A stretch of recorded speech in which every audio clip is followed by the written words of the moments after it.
Nanti itu coba. Jadi toh ini sambil langsung aja ya. Iya.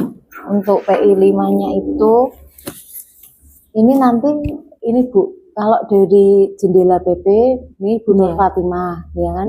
Ini coaching merupakan salah satu pendekatan, salah satunya ini. Nah, prinsip coachingnya sudah ada kayak kemitraan, proses kreatif, memaksimalkan potensi. Nah, ini ketika Bu Nur Fatimah itu supervisi Bu Risna, waktu itu Bu Risna. Nah, kemudian penerapannya. Nah, nanti ketika ini mengisi, ini yang mengisi PP. Oh iya. Karena mengamati dari apa yang sudah Bu Nur Fatimah lakukan, gitu kan. Nah, misalnya di prasupervisi ini, pada waktu itu Bu Nur Fatimah sudah melakukan prinsip coaching. Ya, kalau sudah melakukan ini, 4. Terus prasupervisi menanyakan kompetensi area sudah ya, karena di kertasnya sudah dituliskan, sudah kan. Nah, sudah memenuhi 7-8 kriteria. Jadi ini saya klik di sini. Lalu pas prasupervisi menanyakan kompetensi mana yang spesifik. Bu Risna waktu itu kompetensi spesifiknya yang mana Bu? Yang apa Bu? Area yang mau dikembangkan. Itu di bagian pengetahuan dan keterampilan. Oh, pengetahuan dan keterampilan ya. Ini berarti sudah memenuhi. Ini sudah. Terus kemudian menanyakan indikator capaian juga sudah ditanyakan ya. Sudah. Terus kemudian mencatat dan melihat ada catatannya. Saya juga udah lihat tadi ya di laporannya yang sudah scanner. Kemudian pasca kemarin ya, saya juga sudah melihat bahwa sudah menggunakan alur tirta juga ya dalam prinsip coaching, sehingga di sini pengembangannya itu nanti sudah tercapai. Lalu catatannya juga sudah dituliskan juga kemarin sambil ini. Terus menanyakan yang dikembangkan sudah juga ya. Apa ya setelah pasca tuh apa yang akan dikembangkan oleh Bu Risna itu juga sudah ya. Oke. Nah, ini kalau sudah seperti ini toh Bu, ini kan tak klik di sini 4 ya, karena sudah memenuhi semua sesuai dengan kriteria ya. Tapi saya lihat dari CGP saya memang kebanyakan sudah sesuai dengan ini ya. Terus maka ini saya save change gitu. Nah, kayak gini ini loh.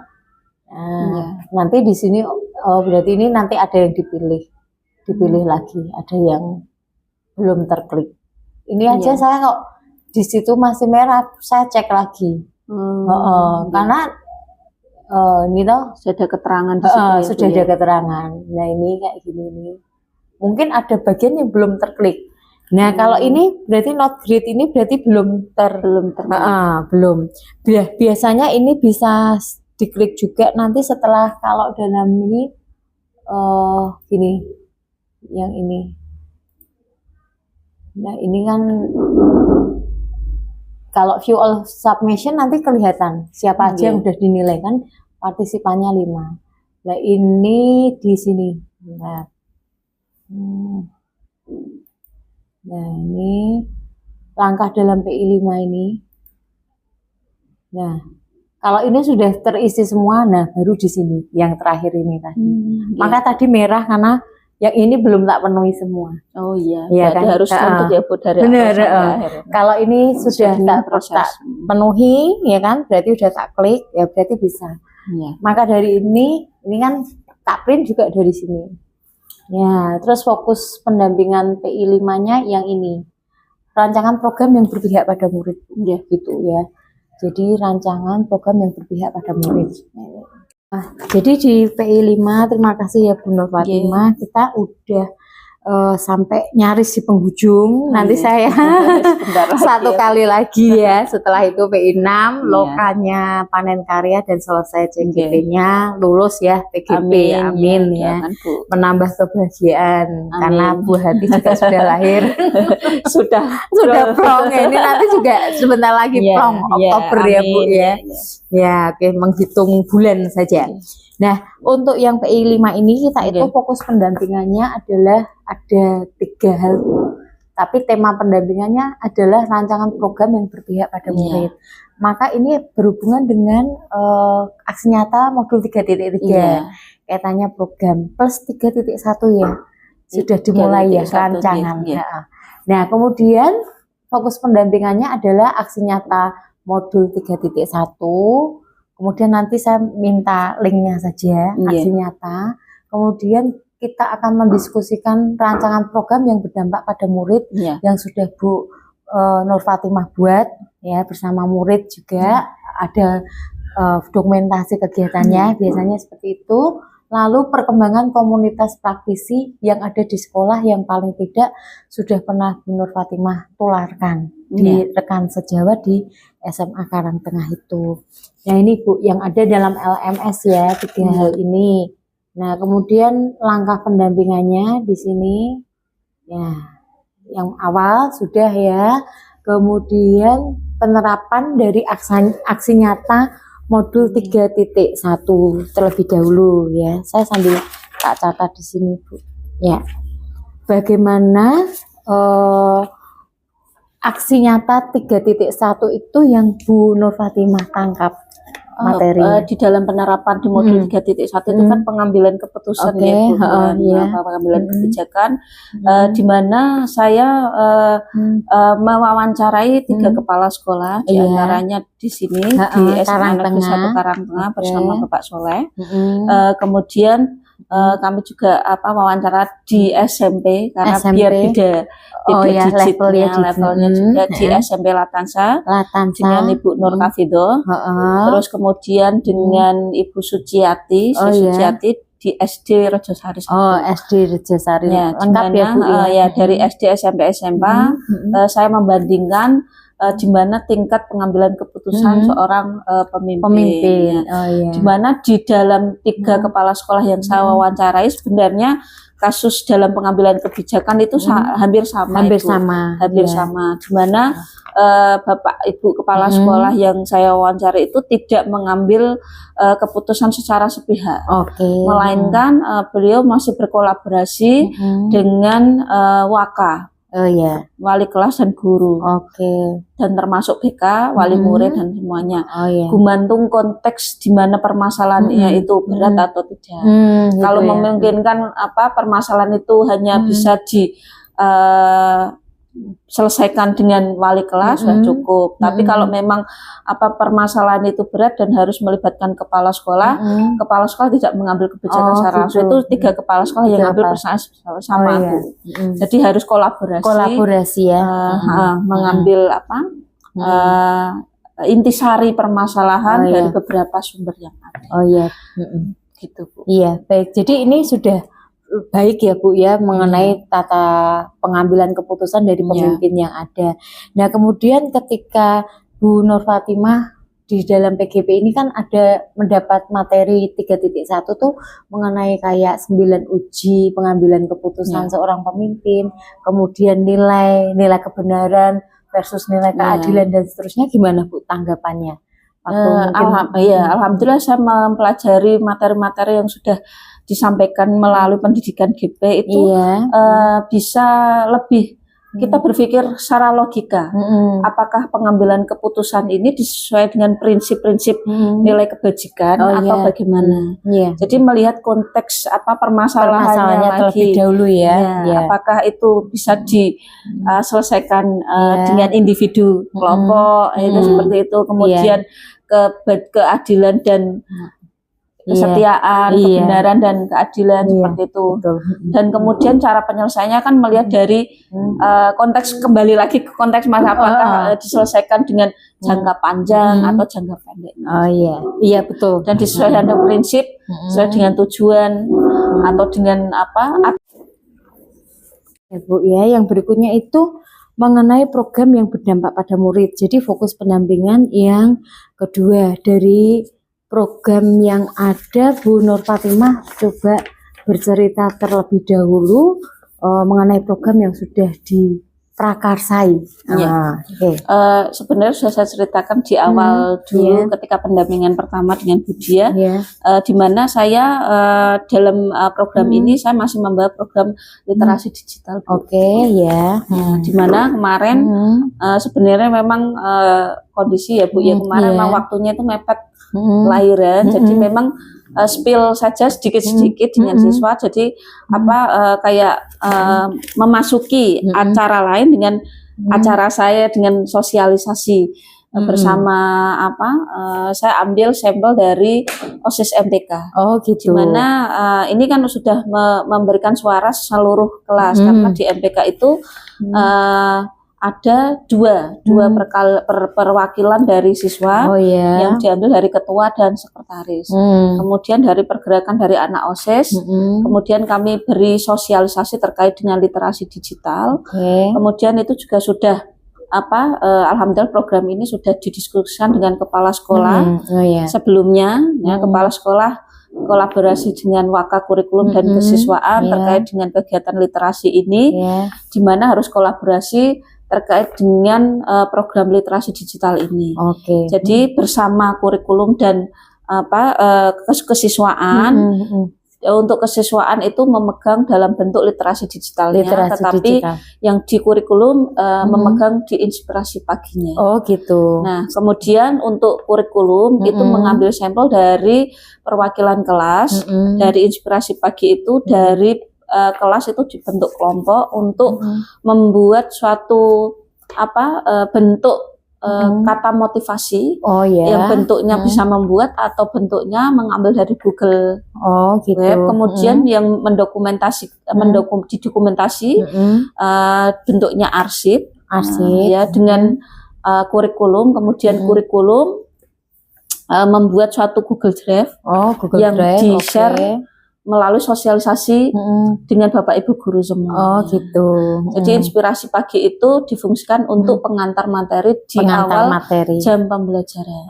Berapa menit Bu? 15 menit sebelum melakukan pembelajaran. 15 menit. Ini setiap hari ya Bu ya? Setiap hari ya materi. Boleh bentuknya literasi digital, boleh bentuknya inspirasi pagi. Kalau di literasi digital itu memang yang megang dari tim kesiswaan. Kemudian kolaborasi dengan anak-anak OSIS terkait dengan pembuatan barcode. Prosesnya sama Bu, prosesnya sama. Setiap kelompok juga membuat bentuk literasi digital, terus kemudian dikumpulkan, terus dikumpulkan melalui Google Drive. Kemudian OSIS itu yang membuatkan barcode-nya. Kemudian barcode-nya di-print, ditempelkan di dinding-dinding atau di area-area pengembangan yang ada di sekolah. Jadi bentuk kegiatannya itu sama, itu boleh memilih di awal jam pembelajaran, boleh dipilih bentuk literasi digital atau inspirasi pagi.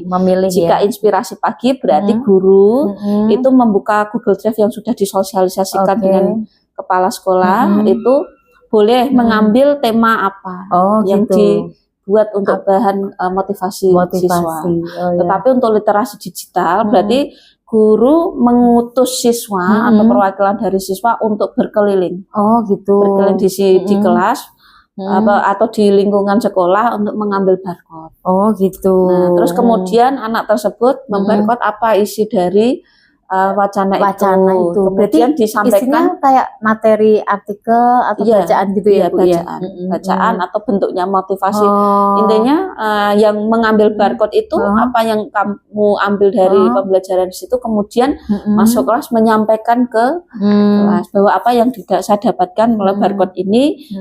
Nah, seperti ini disampaikan di dalam kelas. Itu bentuk literasi. Tiap hari barcode-nya selalu baru ya? Selalu baru itu kan banyak Bu. Kemarin itu satu kelas itu ada 6 kelompok. 6 kelompok itu satu kelompok itu membuat 2. Yang satu inspirasi pagi dan yang satu literasi digital. Di sini ada 32 kelas. 32 kelas dikalikan 6. Nah, dikalikan 6 kelompok. 6 kelompok iya. Itu kan tergantung guru. Ya, mau dibuat inspirasi pagi atau bentuk literasi digital. Nah, berarti yang literasi digital kaitannya barcode itu juga sudah terdokumentasi di aksi nyatanya Bu Nur Fatimah ya? Sudah. Nanti bisa dibentuk dokumentasi fotonya ya. Dukungannya dari Bapak Ibu di sekolah sini termasuk Pak Sekolah bagaimana? Karena memang yang mengendaki itu kan memang dari kepala sekolah langsung, karena memang mengingat pada saat yang di guru penggerak itu loh, di Rembang atau di mana itu Pati itu loh Bu, itu itu ternyata di sekolah kami itu nilai rapot yang bentuk literasinya itu pendidikannya itu masih kurang, sehingga kita membuat suatu program di mana kita meningkatkan literasi digital. Oke, jadi malah bagus memang ketika membuat program juga disesuaikan dengan rapot pendidikan. Nah ini termasuk ini spill sedikit kan sudah akan Sulijer itu ya, survei lingkungan belajar. Nanti itu juga yang akan melihat rapot pendidikan di sekolah kita bagaimana. Itu nanti program apa lagi yang akan diangkat. Berarti nanti di pendampingan individu 6 ya mempersiapkan itu ya Bu ya? Kalau yang pendampingan individu 6 lebih banyak kepada ini dokumentasi mengenai program ini dinyatakan kepada siswa, bahkan di masyarakat. Dalam hal ini orang tua yang mendukung program-program yang memang sesuai dengan kebutuhan siswa. Maka dari itu kan tema pendampingan adalah rencana program yang mendukung keberpihakan pada murid. Nah itu nanti itu disiapkan aja. Jadi kayak dokumentasi, pernah berkolaborasi dengan orang tua siswa dalam program tersebut, itu disiapkan. Mungkin foto, kemudian ada yang mungkin undangan atau notulen jika ada ya saat seperti itu disiapkan. Ya baik Bu, jadi seperti ini sudah. Nah tantangan dalam tadi Bu, literasi digital sekaligus inspirasi paginya yang masih kira-kira jadi tantangan. Nah yang menjadikan tantangan itu kembali lagi kepada Bapak Ibu gurunya. Oh Bu. Gitu. Terkadang kan ada personnya ya Bu ya. Iya personnya, terkadang itu ada yang menganggap nah kalau jamnya 2 jam pelajaran, 1 jam 45 menit. 45 menit kalau di jam pertama semua dari menyanyikan lagu Indonesia Raya, Asmaul Husna, kemudian ada Mars SMA Negeri 1 Karangtengah. Itu apakah gitu ya? Habis? Apalagi kalau misalnya di awal 1 jam pembelajaran. Nah itu terkadang saya melihat real nyatanya itu terkadang itu Bapak Ibu guru itu terkadang ada yang langsung kepada pelajaran. Jadi tidak tidak ke programnya literasi digital. Jadi menyanyikan lagu Indonesia, berdoa, kemudian menyanyikan lagu Indonesia Raya, kemudian itu langsung ke pelajarannya. Jadi skip untuk literasi digital sebenarnya tantangannya itu. Nah, kedepannya ini sudah ada pemikiran belum Bu untuk menghadapi tantangan yang ini? Nah, ini kembali lagi untuk kedepannya berarti harus kolaborasi kembali untuk kembali ke kebijakan Bapak Kepala Sekolah karena kami di sini kan juga belum bisa maksimal untuk memberikan itu dan tentu saja saya juga harus mengambil bukti secara langsung melalui mungkin survei dulu ya. Berarti Bu Nur Fatimah sudah bagus karena sudah sedikit banyak berpikir mengenai rencana tindak lanjut dari survei program dulu ini. Bu, tidak harus mengejet langsung. Betul. Ini kan mungkin banyak faktor juga ya. Baik, jadi ini sudah bagus Bu untuk literasi digital dan inspirasi pagi. Nanti saya minta link aksi nyatanya, siapa tahu menginspirasi dan untuk saya adopsi di sekolahan saya. Tapi Bu Nur Fatimah sebenarnya sudah berpikir untuk menghadapi tantangan itu betul-betul dievaluasi, mungkin perlu instrumen tadi surveinya, terus setelah itu baru membuat rencana ke depan lagi seperti apa ya. Oke, baik. Nah, ini bagian yang ketiga ya Bu. Jadi fokus yang ketiga itu mengenai komunitas praktisi ya. Jadi komunitas praktisi itu di Lokakarya yang kedua. Bahwasanya kita kalau mau review lagi komunitas praktisi itu ada 3 tahap aja sih. Merawat, kemudian menumbuhkan, dan yang ketiga adalah mengembangkan, seperti itu. Nah, mungkin Bu Nur Fatimah ceritakan terlebih dahulu ya peran dari Bu Nur Fatimah ketika menerapkan ide dari materi guru penggerak untuk membangun sebuah komunitas praktisi di SMA Negeri Karangtengah. Gitu Bu. Jadi selama saya mengikuti guru penggerak itu terkadang memang untuk komunitas praktisi secara resminya itu memang belum sempat kami buat secara struktural organisasinya Bu, tapi setidaknya kami ketika ada jam kosong atau mengambil peluang, biasanya saya itu di perpustakaan itu. Jadi di situ tentu saja ada beberapa guru yang mungkin itu ya semi sudah membuat komunitas praktisi Bu untuk membahas permasalahan-permasalahan yang ada di SMA. Biasanya gitu. Seperti itu. Jadi kita saling tukar pendapat, tukar pengalaman, berbagi ilmu di situ. Tetapi di sini kemarin saya komunikasi dengan Bapak Khairul Anwar selaku juga CGP angkatan 10 juga. Kemarin itu sudah mulai mau membuat komunitas praktisi setiap hari Jumat. Oh gitu, setiap hari Jumat ya. Karena pembelajaran masih dalam rencana ya. 11.15 ya Bu ya. Terus kemudian jam setengah 1, mungkin jam 1 itu nanti mau sebenarnya itu sudah jalan sih Bu, sudah jalan, hanya saja memang untuk pelibatan GP atau CGP yang ada di sekolah itu belum terrealisasi karena gitu kemarin memang kami juga sudah ditawarkan untuk mengisi IHT di sela-sela waktu, tetapi masih saya olor karena perut saya itu sudah mau lahiran jadi nanti saja Pak, dan mungkin sama-sama teman-teman JGP yang angkatan 10 dan GP itu juga sama mengikuti nanti saja jadi mungkin setelah ini mungkin memang ini dituntut untuk semua CGP atau maupun GP itu harus mengisi harus mengisi materi-materi yang sudah didapatkan di CGP, kemudian berbagi praktek baik di lingkup kombel sekolah ya. Itu Bu. Oke, baik, terima kasih Bu. Jadi saya di sini menangkap bahwa ini sudah masuk dalam rencananya yang akan dilakukan di hari Jumat dan pelibatan dari CGP karena kebetulan cukup banyak di sini supaya berkolaborasi menggerakkan dan meneladankan karena memberi contoh terlebih dahulu mengenai isi dari kombel tersebut nantinya, termasuk nanti dalam bentuk IHT ya. Jadi dukungan otomatis dari seluruh pihak ya Bu ya. Kalau dukungan guru-guru nih terutama. Termasuk saya juga sudah janji sama SD Rejosari 1 sama SMP Latan 1. Kemarin memang disuruh untuk mengisi materi. Tapi ya memang jangan ini dulu lah, mau lahiran, ngos-ngosan.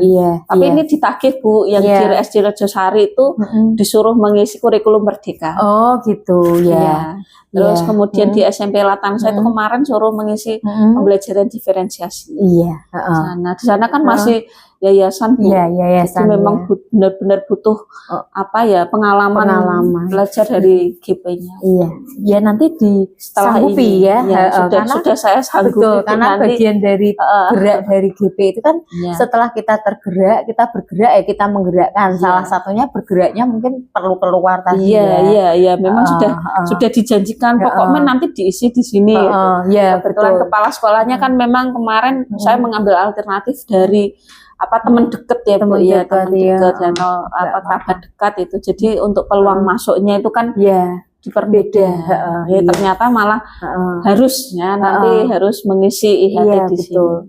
Ya mungkin kita berpikir wah kita tuh belum apa-apa atau narsum bukan tapi di sini kita konsepnya berbagi praktek baik karena kita sudah terima materi dari guru penggerak terlebih dahulu kalau kita berbagi di dalam dan di luar itu setidaknya. Tapi kalau di dalam mari kita bangun terlebih dahulu, kombelnya diwujudkan, nanti untuk keluar akan mengikuti gitu ya Bu ya. Jadi kombel seperti ini. Saya matiin dulu nih.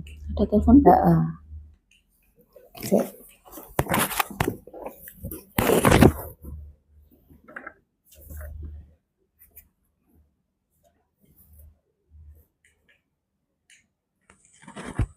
Ini yang terakhir, yang fokus yang ketiga yaitu pasca observasi. Tadi sebenarnya kita waktu omong di depan sudah nih ya, jadi kita sudah melihat bahwa Bu Nur Fatimah sudah mengobservasi Bu Risna. Kemudian pengalaman yang diperoleh waktu itu apa Bu ketika mengobservasi temannya? Itu memang pengalaman pertama ya, di mana yang selama ini saya itu disupervisi. Tapi pertama itu malah menyupervisi. Ya sebenarnya itu ada rasa ewah mengewa ya Bu ya. Ewah mengewa karena kok aku malah menyupervisi. Tapi karena memang kepentingan apa yang harus kita lakukan ya berarti alhamdulillah itu sudah mulai berjalan. Ternyata kita harus bisa menganalisis atau mengidentifikasi apa yang disampaikan oleh observer. Gitu ya, jadi banyak pengalaman pembelajaran yang bercermin kepada diri saya sendiri, Bu. Oh, berarti kalau misalnya Bu Risna memakai ini, seperti ini yang menarik, berarti ini menjadi pembelajaran saya untuk diterapkan di mata pelajaran gitu, dan kelasnya Bu Nur Fatimah. Jadi pengalaman pertama. Baik. Dan area pengembangan tadi sudah disampaikan ya oleh Bu Risna pada Bu Nur Fatimah dan sudah tercatat dan ada dalam dokumen instrumennya. Baik, sepertinya itu sudah ya. Lalu untuk keterampilan coaching tetap dipegang ya Bu, karena itu bagian yang terus ada ketika kita melakukan supervisi. Mungkin setelah program guru penggerak selesai, kita berkarya di sekolah kita diberi tugas untuk mensupervisi, kita bisa karena kita sudah memiliki keterampilan coaching. Gitu ya. Masalah Tirta juga kita pegang ya supaya itu ya, sehingga nanti area pengembangan yang ada itu bisa dengan baik dilakukan. Kemudian nih yang terakhir ya, bagian akhir dari pendampingan adalah refleksinya Bu. Jadi modul sampai 10 itu sudah selesai semua karena sudah konslet. Lega ya. Kemelekatannya dengan laptop agak berkurang karena setiap hari 6 bulan itu kan laptop terus ya dari. Tapi malah justru gitu Bu, malah saya itu malah kagok Ibu. Ketika di CGP itu saya sering buka laptop. Tapi sekarang saya malas buka laptop. Itu jujur saja itu saya curhat sama Bu Susi. Kayaknya modul tak pikir sudah selesai, ternyata kok malah banyak tugas karena kan ujuk-ujuk ada poster, ada ini yang harus diisi karena nanti supaya bisa 100%. Makanya kan malah justru mencari kayak tadi di saya 95%, awalnya 94%. Saya telusuri, titiknya di mana sih? Ternyata yang belum biru yang belum kita harus mencari. Tapi sama Bu, dulu waktu CGP 5 saya juga gitu kan, temennya kok sudah sekian persen, punya saya mana ya? Ternyata dicek lagi. Ketika dicek lagi paling enggak kita akan lihat modul-modul itu lagi ya, supaya kita juga refresh. Nah, karena kita melihat modul-modul itu lagi, 10 modul yang luar biasa menurut Bu Nur Fatimah yang paling Bu Nur Fatimah kuasai atau istilahnya yang berkesan banget ini. Kalau saya tuh kesannya itu pertama Bu, di yang KHD tetap KHD ya, yang pertama ya kesannya ya. Memang membuka hati, membuka pikiran saya terkait dengan sosok seorang guru itu seperti apa. Ternyata banyak falsafah yang harus kami terapkan di dalam pembelajaran kami, dan itu terkesan dan menyentuh dalam hati. Itu jujur saja di KHD. Betul, karena itu konsep awal bagaimana pendidikan tuh harus berpihak pada murid. Karena memang selama ini ya kita itu teacher center ya, tapi dari KHD ini ya. Tapi akhirnya ini kayak benang merah loh tapi dari modul-modul berikutnya merupakan kelengkapan bagaimana kita menjadi guru yang berpihak pada murid, termasuk ya kalau kita pemimpin ya nanti mengambil keputusan dengan benar. Kalau kita guru ya berarti bagaimana menerapkan budaya positif, terus bagaimana kita benar-benar kalau bikin program itu sesuai dengan kehendak anak, kebutuhan anak. Apalagi Bu Nur Fatimah kan baka kesiswaan ya, itu sebenarnya menguasai pembina OSIS ya, pembina OSIS menguasai loh kan, bisa diterapkan. Karena bagaimana pembina OSIS itu kalau ada deket loh dengan program-program malah yang menggerakkan di situ. Iya betul, menggerakkan. Termasuk ini kan LPG semua dari program-program anak sudah ditunggu ya. Iya.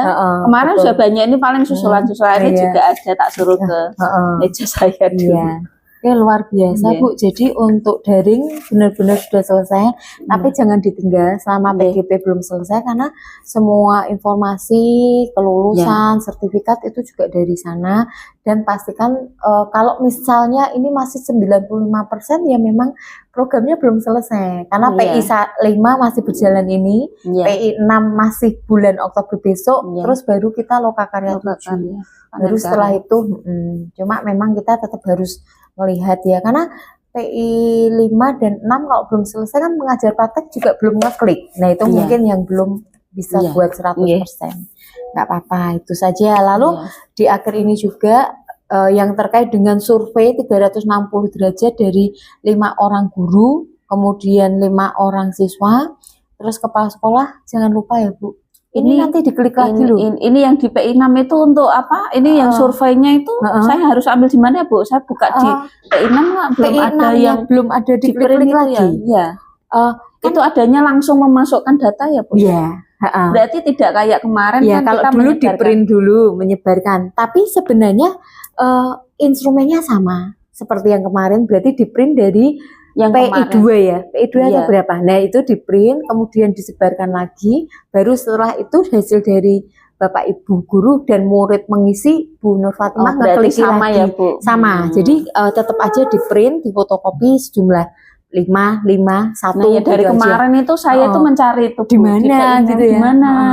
Ketika saya klik langsung memasukkan di PI 2 tuh awalnya. Nah, itu sama plek. Sama aja, terus kemudian di-download ulang aja, terus disebarkan. Nah, kemudian untuk PI 6 besok itu sudah harus terklik-klik lagi.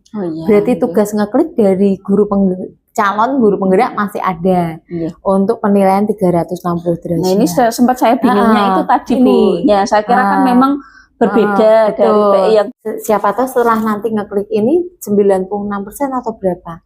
Soalnya ada yang sudah 96%. Ya, karena yang bagian ini kan Bu Nur Fatimah belum melakukan. Ya, memang. Nah berarti tetap di-download dulu, sebarkan, kemudian klik lagi. Coba setelah ini di-input gitu kan, nanti sudah berapa persen. Gitu ya. Oke, terus kemudian untuk PI 6 besok ketika saya datang lagi, nanti saya minta tolong disiapkan yang terkait dengan pemetaan aset. Ya, pemetaan aset itu kan kita belajar tentang aset based thinking itu ya. Jadi ada diskusi dengan kepala sekolah, berarti kaitannya dengan wawancara kemarin juga atau mungkin program yang pernah dipetakan apa. Terus ada dokumentasi tentang program ketika kepala sekolah, guru, murid, orang tua itu terlibat dalam diskusi yang ada di dalam aksi nyatanya Bu Nur. Kemudian notulen, foto kegiatan, dan hasil pemetaan. Hasil pemetaan tentu saja sesuai dengan kondisi sekolah gitu. Itu saja Bu. Yang ini mungkin ada yang mau ditanyakan? Untuk PI 6 ini berarti untuk dokumentasi yang sudah ada di dalam aksi nyata gitu ya Bu ya. Iya, berarti betul. Kita tidak melibatkan lagi seperti kayak seminar dulu ya, itu enggak. Tapi sudah. Tapi kalau yang kaitannya dengan aktor pas sekolah kan pernah mungkin ada kegiatan pemetaan aset. Jadi hal-hal yang ada di dalam sekolah yang merupakan sebuah kekayaan. Bukan berarti kekayaan tuh hanya gedung, kemudian mesin printer, enggak, tapi mungkin SDM-nya dan sebagainya yang itu merupakan kekuatan aset yang bisa difungsionalkan dengan baik untuk mengembangkan sekolah. Gitu ya Bu. Saya pernah dengar itu dari teman CGP di PI 6 itu kita menghadirkan itu enggak Bu, apa untuk kayak komite itu? Iya, iya. Karena CGP 5 waktu saya itu saya menghadirkan sarkas. Berarti kan untuk pendampingan PI 6 besok kan saya sudah komunikasi dengan sarkasnya. Dan kalau bisa kan kita kolaborasi lagi bertiga biar tidak tiga pertanyaan gitu loh yang sama. Karena kebetulan kan waktu itu saya CGP sendirian ya, jadi otomatis ya saya tahu. Tapi memang waktu itu terjadi diskusi antara saya dengan komponen-komponen ya yang memegang kebijakan di sekolahan untuk memetakan sebenarnya SMA kita itu asetnya apa aja gitu. Jangan berpikir aset itu ya wis yang physically terlihat, tapi bisa aja kekuatan yang lain. Karena kita dalam PGP ini kan diajarkan untuk melihat asetnya, bukan kelemahannya gitu. Kalau kita ngomong kelemahan, masalah wis ono banyak mungkin. Tapi nah dari pertemuan diskusi dengan kepala sekolah, kemudian ada pihak mungkin bisa orang tua atau komite, aset-aset itu bisa dipetakan dan digali. Nah, itu nanti yang akan dibahas di PI 6 gitu. Nanti yang terkait dengan apalagi yang diperlukan seperti biasa dalam grup kita nanti saya share gitu ya Bu Nur Fatimah. Sepertinya itu saja PI 5 berakhir hari ini. Saya mohon pamit, terima kasih untuk semuanya, tetap semangat, kurang sedikit lagi, Iya. C-nya luntur. Amin.